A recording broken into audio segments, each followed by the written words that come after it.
Maria Santos pushed through the back door of Bella Vista restaurant at exactly 5:30 in the morning, just like she had every day for the past 2 years. The heavy metal door creaked the same way it always did, and the smell of yesterday's garlic and disappointment hung in the air like an unwelcome guest. She tied her hair back with a rubber band that had seen better days and rolled up the sleeves of her faded yellow shirt. Nobody else would arrive for another hour, which was exactly how Maria liked it. In the quiet morning light filtering through the small kitchen window, she could pretend this place still had the magic Giuseppe always talked about.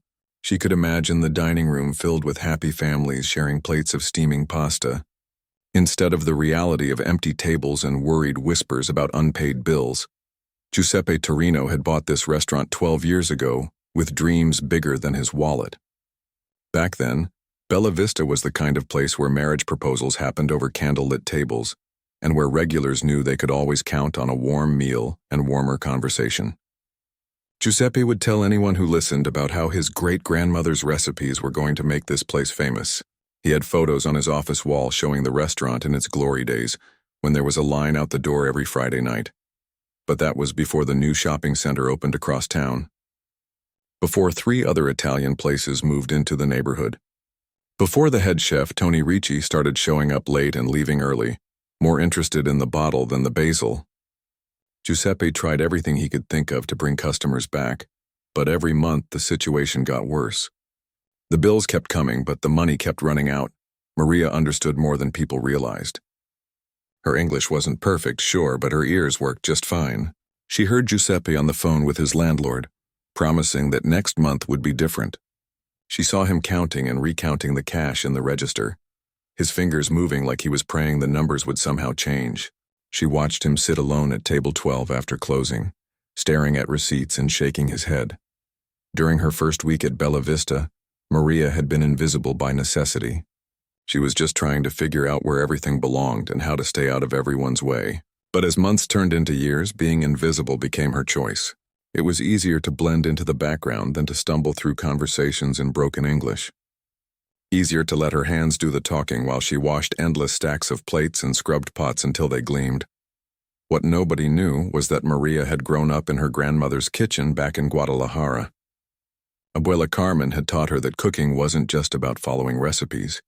It was about understanding ingredients like they were old friends.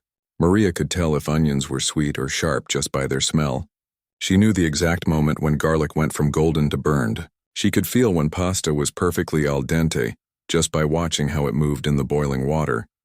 But here at Bella Vista, she was just the dishwasher, the quiet girl who showed up on time, worked hard and never caused problems.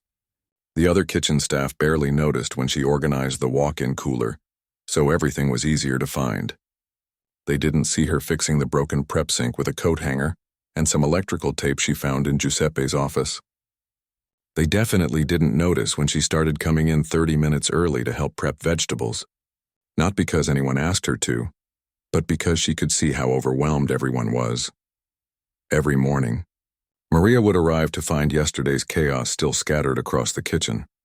Sauce-stained aprons thrown over chairs, cutting boards stacked in the sink, flour spilled across the stainless steel counters. She would quietly clean and organize everything, making sure the kitchen was ready for whatever disaster the day might bring. It wasn't part of her job description, but it felt right, like taking care of something that needed taking care of. The lunch crowd at Bella Vista had dwindled to mostly just construction workers from nearby sites, and a few elderly regulars who remembered when the food used to be spectacular. Giuseppe would stand at the pass watching plates go out and come back barely touched, his face getting more worried with each returned dish. Tony the chef had stopped caring about presentation months ago. Pasta came out overcooked, sauces were too salty, and the famous garlic bread tasted like it had been sitting under a heat lamp since the Clinton administration. What none of them knew was that there was someone else watching everything unfold. David Chen had discovered Bella Vista 3 weeks ago, not as a customer looking for a good meal, but as an investor looking for opportunity. He owned 4 successful restaurants in the downtown area and had built a reputation for taking struggling establishments and turning them into neighborhood gems. David always did his homework before making any business moves. He would spend weeks studying a potential investment, sitting quietly in corners, observing how the staff worked together, how management handled problems, and most importantly, whether there was still any heart left in the operation. Too many restaurant owners lost their passion after years of financial struggle, and a restaurant without soul was impossible to save. He had chosen table 15 for his observations, a small corner spot where he could see both the kitchen window and most of the dining room. Over the past 3 weeks, he had watched Giuseppe's shoulders sag a little lower each day. He had seen Tony show up later and leave earlier. He had noticed how the waitstaff had stopped trying to upsell desserts because they knew the tiramisu had been frozen solid for who knows how long. But he had also noticed something else. There was a woman in the kitchen who moved differently than the rest of the staff. While everyone else seemed to be going through the motions, she worked with purpose. He couldn't see her clearly through the service window, but he could tell she cared about what she was doing.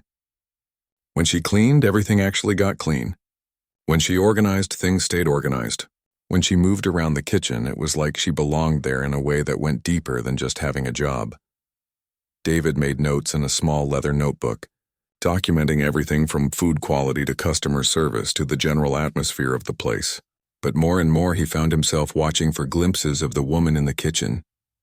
There was something about the way she carried herself, something that suggested she was capable of much more than whatever her current role was. Giuseppe had no idea that his restaurant was being evaluated by someone who could change everything. He was too busy trying to make it through each day, hoping that tomorrow would somehow be better than today. The stack of unpaid bills on his desk kept growing, and his landlord's patience was running out.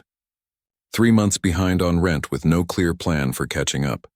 Maria Santos continued showing up every morning at 5:30, continued working in the shadows, continued caring about a place that most people had already written off. She didn't know about David Chen sitting in table 15, taking notes and forming opinions that would change her life forever. She just knew that someone had to keep the kitchen running. Someone had to care about the details, and if that someone was going to be her, she was going to do it right. The stage was set for change, even though none of the main players realized it yet. Friday night at Bella Vista was supposed to be different. Giuseppe had spent the entire week telling everyone who would listen that things were finally looking up. He had hired a new temporary chef, Roberto Vega, who came with decent references and promised to bring some energy back to the kitchen. The reservation book actually had names in it for the first time in months, and Giuseppe had even splurged on fresh flowers for the tables. Maria arrived that evening to find the kitchen buzzing with nervous energy. Roberto was already there, loudly rearranging everything and telling the other cooks how things were going to be different. He was the kind of man who talked with his hands and made sure everyone knew he was in charge. Tony, the old head chef, had left behind a demoralized crew, but Roberto seemed confident he could whip them into shape. By 6 o'clock, the dining room was actually filling up. Giuseppe kept peeking through the kitchen doors with a smile Maria hadn't seen in months. Tables that had been empty for weeks suddenly had families laughing over bread baskets and couples holding hands across checkered tablecloths. The reservation list showed 34 covers for the evening, more than they had seen on a Friday in nearly 6 months. Maria worked at her usual station, washing dishes and trying to stay out of Roberto's way. But she couldn't help watching as he barked orders at the line cooks and criticized everything, from the way they held their knives to how they seasoned the pasta water. Luis and Carmen, the 2 cooks who had been working at Bella Vista for over 3 years, exchanged worried glances but kept their heads down and tried to follow Roberto's rapid-fire instructions. The first few orders went out smoothly enough. Roberto was loud and demanding, but the food looked decent leaving the pass. Giuseppe was practically floating as he carried plates to the dining room, his chest puffed out with pride as customers actually seemed happy with what they were eating. For about an hour, it looked like maybe Roberto really could turn things around. Then everything started falling apart. It began with a simple disagreement over the carbonara sauce. Roberto insisted it needed more cream, while Luis quietly suggested that Giuseppe's family recipe had never used cream at all. Roberto's voice got louder and Luis got defensive. Pretty soon, they were arguing in front of the whole kitchen about everything from cooking temperatures to proper knife techniques. Maria watched from her corner as the tension spread through the kitchen like spilled oil. Orders were backing up because Roberto was too busy making his point to actually cook anything. The pasta water started boiling over because nobody was watching it. Carmen accidentally burned a pan of mushrooms while trying to listen to Roberto's lecture about proper sautéing technique. Things got worse when Giuseppe came back to check on a table's order that was running 20 minutes late. Roberto turned his frustration on the owner, telling him that the kitchen was a disaster and that it would take months to train these cooks properly. Giuseppe, trying to keep peace while also thinking about the dining room full of customers, suggested maybe they could discuss improvements after service was over. That's when Roberto exploded. He threw his apron on the floor and started yelling about how he wasn't going to ruin his reputation working in a kitchen that didn't respect professional standards. He said Giuseppe didn't understand what it took to run a real restaurant and that he was wasting his time trying to fix something that was already broken beyond repair.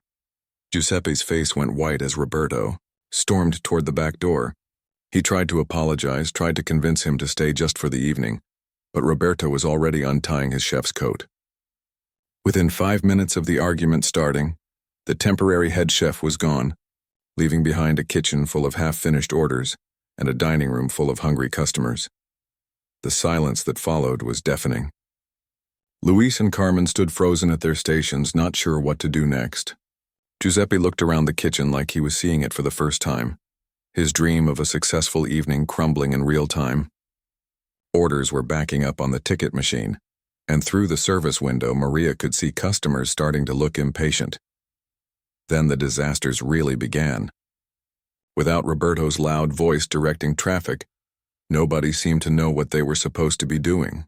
Luis tried to take charge, but he had been rattled by the confrontation, and his confidence was shaken. He overcooked a pan of chicken, then undercooked the replacement. Carmen started 3 different pasta dishes at once and got confused about which sauce went with which order. The first plate came back to the kitchen within 10 minutes. The customer said the veal was tough and the vegetables were cold. Giuseppe apologized and asked the kitchen to remake it, but by then 2 more plates had been returned.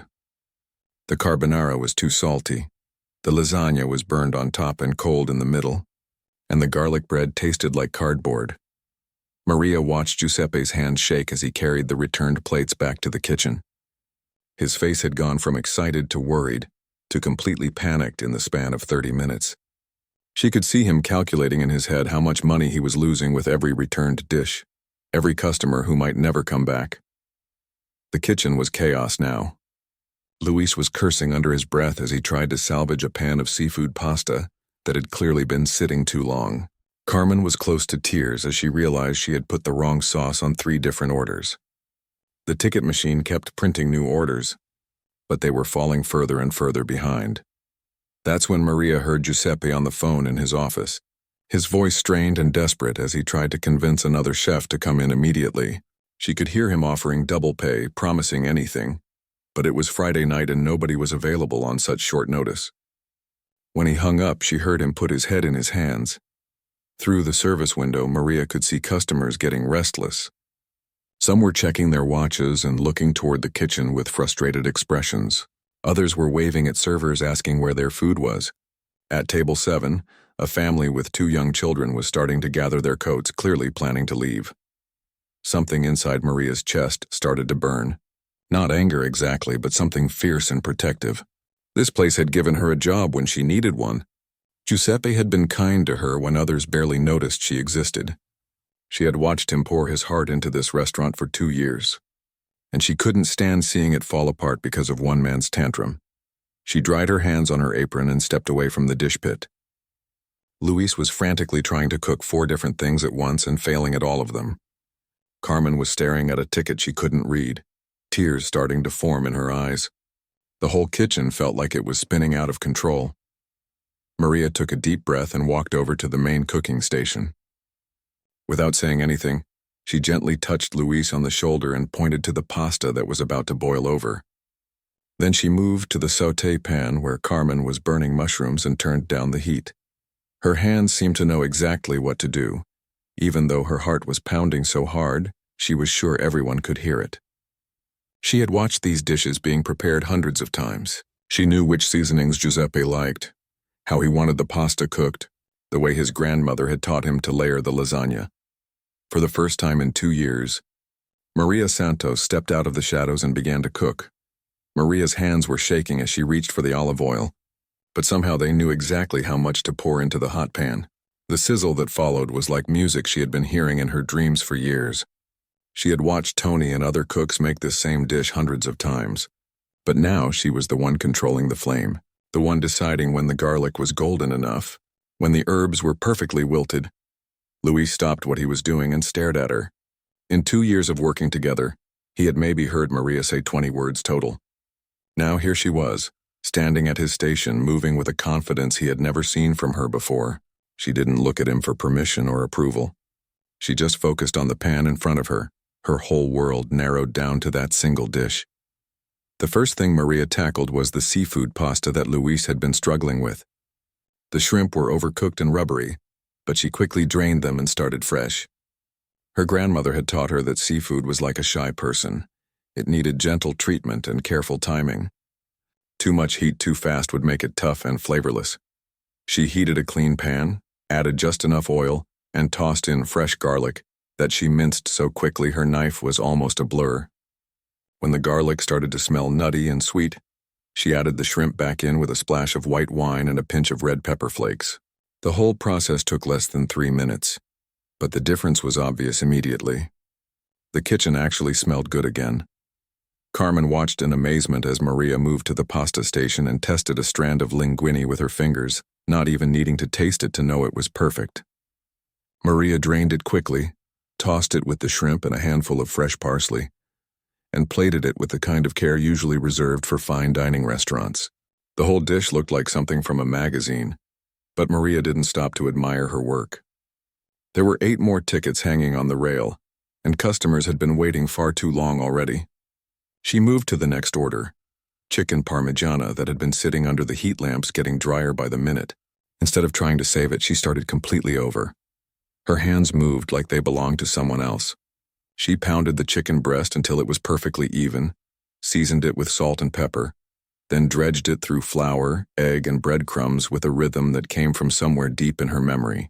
While the oil heated, she started working on the marinara sauce, tasting it and adding a pinch of sugar to balance the acidity, a sprinkle of oregano to brighten the flavor. Giuseppe came back into the kitchen expecting to find the same chaos he had left behind. Instead, he found Maria at the main station, her yellow shirt now splattered with sauce, her hair falling out of its ponytail, but her movements smooth and sure. Luis and Carmen were following her lead, no longer panicked but working together like they had found their rhythm again. At first, Giuseppe thought he was seeing things. His dishwasher, the quiet girl who barely spoke English, was running his kitchen better than it had been run in months. She was plating dishes with the kind of attention to detail he remembered from the restaurant's best days. The food actually looked appetizing again. The first plate Maria sent out was the seafood pasta. Giuseppe carried it to table 12, expecting the worst but hoping for the best. He watched nervously as the customer took the first bite, then saw the man's expression change completely. Instead of the frustrated frown Giuseppe had been seeing all evening, the customer actually smiled. He took another bite, then gestured to his wife to try it. Giuseppe hurried back to the kitchen, his mind racing. He grabbed the next plate Maria had ready, the chicken parmigiana that looked nothing like the dried-out disaster from earlier. This one was golden brown and crispy, with melted cheese bubbling on top, and marinara sauce that actually looked fresh instead of like it had been sitting in a can for weeks. Table 6 had been about to leave when their food finally arrived. The woman had already put her purse over her shoulder and was reaching for her coat. But when Giuseppe set down the chicken parmigiana and the man took his first bite, they both settled back into their seats. The woman actually complimented the presentation, something that hadn't happened at Bella Vista in months. In the kitchen, Maria was hitting her stride. She had Carmen working on salads and appetizers while Luis focused on pasta dishes. Maria herself took charge of all the meat and seafood, the items that required the most timing and attention. She moved between 3 different pans, checking temperatures with her hand held over the heat, adjusting seasonings with tiny tastes from clean spoons. What amazed Luis most was how Maria communicated without really talking. She would tap his shoulder and point to a pan that needed stirring. She would hand Carmen ingredients with a quick nod, that somehow conveyed exactly how much to use.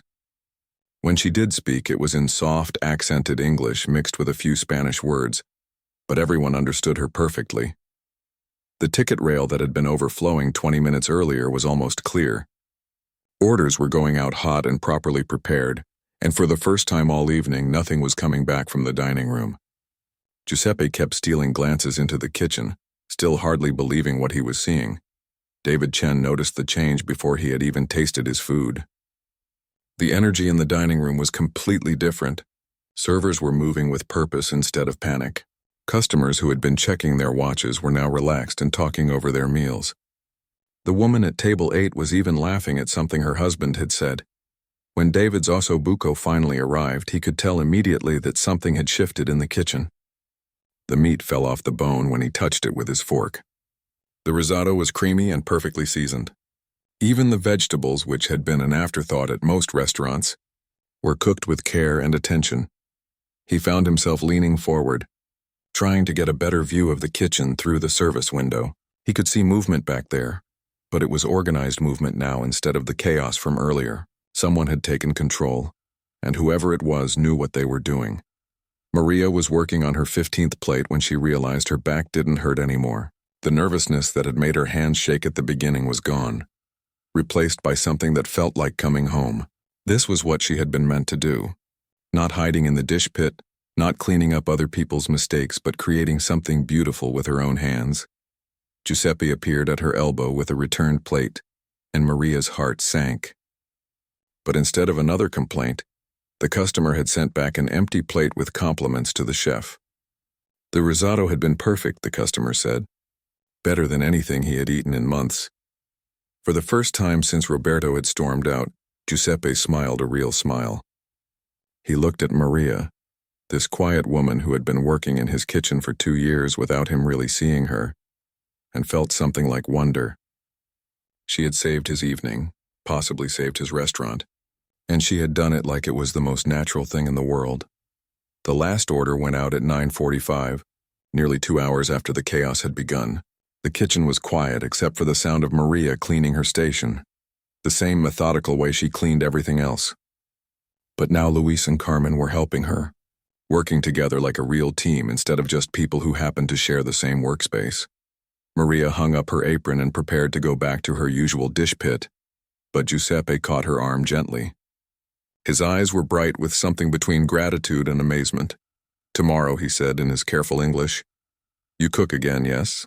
Maria nodded, not trusting her voice to work properly. For the first time in 2 years at Bella Vista, she felt like she truly belonged. The Monday morning after Maria's kitchen rescue felt different from the start. Giuseppe arrived at Bella Vista with actual energy in his step, instead of the usual dread that had been weighing him down for months. He found Maria already there, of course, but instead of hiding in the dish pit, she was at the prep station organizing ingredients with the same careful attention she used to give to cleaning. Over the weekend, Giuseppe had barely slept. He kept thinking about Friday night, about how this quiet woman had stepped up when everything was falling apart and somehow made it all work. He had spent 2 years barely noticing her, and now he was wondering what other talents he might have missed in his own restaurant. Maria felt the change too. When she looked in the mirror that morning, she saw something in her eyes that hadn't been there before. Not quite confidence yet, but maybe the beginning of it. For the first time since coming to America, she felt like she might actually belong somewhere. Giuseppe approached her carefully, like someone trying not to scare a bird that had landed on their windowsill. He had prepared a little speech about how grateful he was, but when he saw her sorting through tomatoes and setting aside the ones that weren't quite right, the words got stuck in his throat. She was already thinking like a chef, not just following orders. "Maria," he said softly, and she looked up with those dark eyes that always seemed to see more than people expected. "I want you to work with Luis and Carmen today. Not washing dishes, cooking." She nodded, but he could see the nervousness flickering across her face. Friday night had been an emergency, adrenaline and desperation pushing her forward. This was different. This was Giuseppe officially asking her to step into a role she had never been trained for, at least not in any way he knew about. The first few days were awkward. Luis had been at Bella Vista for 3 years and wasn't sure how to feel about taking direction from someone who had been washing his dirty pans just a week earlier. But when he tasted Maria's marinara sauce, made from scratch with tomatoes she had picked through one by one, he had to admit it was better than anything they had been serving. Carmen warmed up to the change more quickly. She had always been kind to Maria, and she was relieved to have someone in the kitchen who seemed to actually care about getting things right. Maria showed her little tricks that made her job easier, like how to tell when onions were perfectly caramelized just by the sound they made in the pan. By the second week, word was starting to spread. Mrs. Patterson, who had been coming to Bella Vista every Tuesday for lunch for over 5 years, commented to her server that the food tasted different, better, like someone was actually paying attention again. She left a $5 tip on a $12 meal, something she hadn't done in months. The changes Maria made were small but significant. She convinced Giuseppe to let her create a daily special, using whatever ingredients were freshest that day. She reorganized the walk-in cooler so everything was easier to find and nothing got forgotten in the back corners. She started making fresh bread every morning, filling the restaurant with a smell that actually drew people in from the sidewalk. Most importantly, she began training the other kitchen staff in techniques that had been passed down from her grandmother, not replacing Giuseppe's family recipes but enhancing them, adding a touch of cumin to the meat sauce that made it more complex, using a splash of wine in the mushroom risotto that brightened the whole dish. Small changes that made a big difference. David Chen had been watching all of this unfold from his corner table, and his curiosity was growing stronger every day. He had eaten at Bella Vista 6 times in the past 3 weeks, and each visit was better than the last. The improvement was too dramatic and too consistent to be accidental. Someone with real skill was behind these changes, and he needed to figure out who. His first assumption had been that Giuseppe had hired a new head chef and was keeping quiet about it for some reason. But when David casually asked their server about recent changes in the kitchen, she just shrugged and said things had been getting better since Maria started helping with the cooking. Maria. David had noticed her before, the quiet woman who seemed to glide through the kitchen like she was born there, but a dishwasher becoming the chef? It seemed impossible. Yet the evidence was right there on his plate every time he visited. David started paying closer attention during his visits. He would arrive early and stay late, watching the kitchen through the service window whenever he could. He saw Maria moving between stations with purpose and grace, tasting sauces and adjusting seasonings with the confidence of someone who knew exactly what she was doing. The breakthrough came on a Thursday evening when David arrived to find the restaurant busier than he had seen it in weeks. Every table was full, and there was actually a short waiting list. The energy in the dining room was electric, the kind of atmosphere that made people want to linger over their wine and order dessert. David's usual table was occupied, so he was seated at the counter that looked directly into the kitchen. For the first time, he had a clear view of Maria at work, and what he saw amazed him. She was orchestrating the entire kitchen with tiny gestures and soft words, keeping track of 6 different orders while helping Carmen with a particularly tricky sauce. When there was a brief lull in service, David saw his chance. He approached the kitchen, something he had never done in all his weeks of observation. Maria was alone, cleaning her station with the same methodical care she brought to everything else. "Excuse me," he said softly, not wanting to startle her. She looked up, and he was struck by how intelligent her eyes were. This wasn't someone who had stumbled into cooking by accident. "I'm David," he continued, unsure how much English she was comfortable speaking. "I've been coming here for several weeks. The food has been incredible." Maria's cheeks colored slightly, and she looked down at her hands. "Thank you," she said, her accent adding music to the simple words. "I just try to make it good." David leaned against the counter, trying to appear casual despite his growing excitement. Every instinct he had developed over years in the restaurant business was telling him that this woman was special, that her talent was the kind that couldn't be taught in culinary school. "How long have you been cooking?" he asked. "My whole life," Maria replied, then seemed to realize how that sounded. "But here at Bella Vista only few weeks. Before I just wash dishes." "Just wash dishes," David repeated, shaking his head in amazement. "Did Giuseppe know? About your cooking, I mean." Maria's smile was shy but genuine. "Nobody knows. I learned by watching, by helping my grandmother when I was a little girl. But here I was too scared to try. They talked for 20 more minutes, their conversation a mixture of English and hand gestures, and the universal language of people who understood food. David learned that Maria had grown up in her grandmother's kitchen in Mexico, that she had been working at Bella Vista for 2 years without anyone realizing what she was capable of. More importantly, he learned that she had the kind of intuitive understanding of cooking that couldn't be faked or copied. When she talked about balancing flavors or knowing when something was perfectly cooked, her whole face lit up. This wasn't just a job for her. It was a calling. Giuseppe appeared during their conversation, initially worried that a customer was bothering his newly promoted cook. But when he saw how engaged both David and Maria were in their discussion about food, he relaxed. Giuseppe might not have understood all the culinary terms they were using, but he could see the passion in Maria's eyes. After David left that evening, Giuseppe found Maria still at her station, lost in thought. The kitchen was spotless, as always, but she seemed to be seeing it differently now, like she was imagining what else might be possible. "He knows about food," Maria said quietly, not really talking to Giuseppe, but needing to say the words out loud. "He understands what we're trying to do here." Giuseppe nodded, even though he wasn't entirely sure what we were trying to do. All he knew was that his restaurant was busier than it had been in months. His customers were happy, and this remarkable woman had somehow saved his dream. What neither of them realized was that David Chen had already made his decision. He wasn't just a curious customer asking questions about cooking techniques. He was an investor who had found exactly what he had been looking for. And tomorrow he was going to make Giuseppe an offer that would change everything. 6 months later, Maria Santos stood in front of the mirror in the small office behind Bella Vista's kitchen, barely recognizing the woman staring back at her. Gone was the scared girl who used to hide in the dish pit. Instead, she saw someone who wore her chef's coat like it belonged to her, someone whose hands no longer shook when she gave directions to her staff. The transformation hadn't happened overnight. There had been difficult days when orders got backed up, and she doubted whether she was really cut out for this.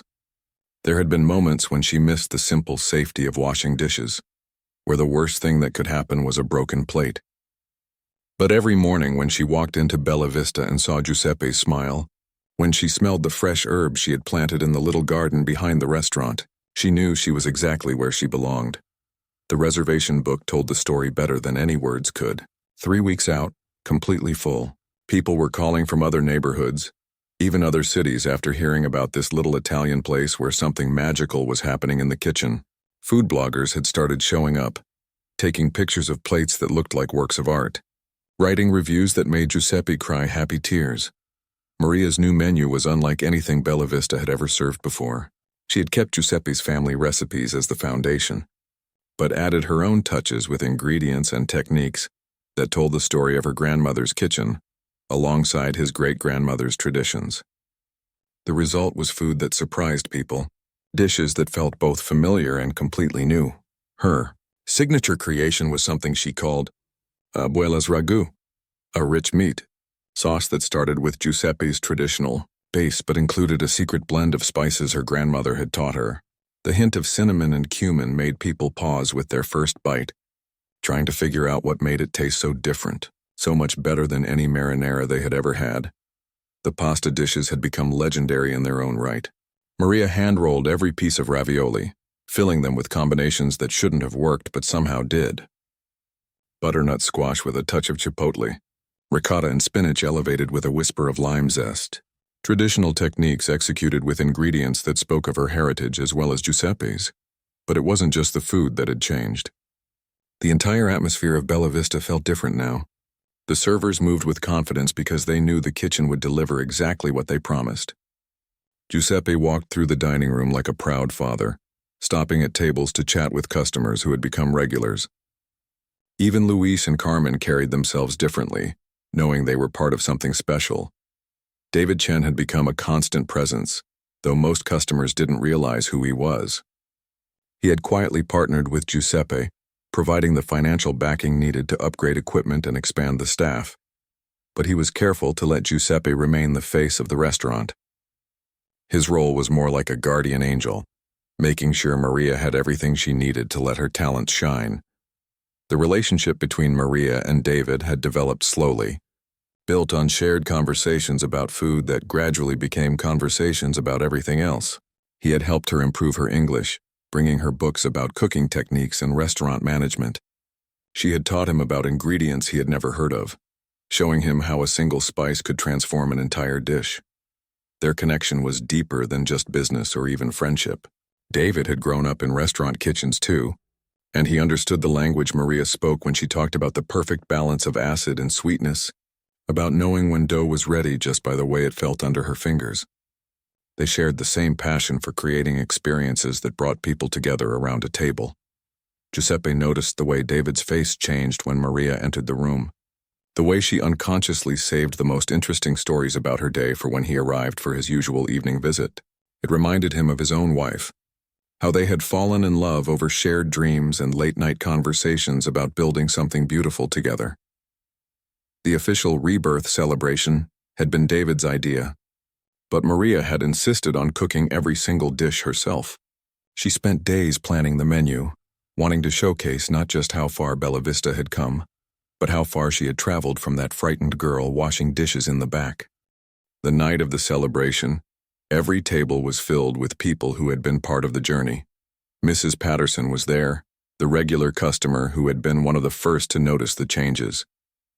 Luis and Carmen sat with their families, proud to be part of the team that had helped save their workplace. Food critics from 3 different newspapers had somehow gotten reservations, their notebooks discreetly hidden, but their excitement obvious. Giuseppe gave a short speech about dreams and second chances, about how sometimes the best things come from the most unexpected places. He talked about his great-grandmother's recipes and his own hopes for Bella Vista, but mostly he talked about Maria, about how she had shown him that great cooking wasn't just about following recipes, but about bringing love and creativity to everything you touch. When it was Maria's turn to speak, she felt the same nervousness she had experienced that first night when everything fell apart. But this time, instead of hiding from the attention, she embraced it. She talked about her grandmother, about learning to cook with love instead of just technique. She thanked Giuseppe for giving her a chance when she was too scared to ask for one. And she talked about how home wasn't just a place, but could be found in the smell of sautéing onions and the sound of happy customers. The menu for the celebration told the story of Maria's journey. It started with simple dishes, the kind of basic Italian food Bella Vista had always served.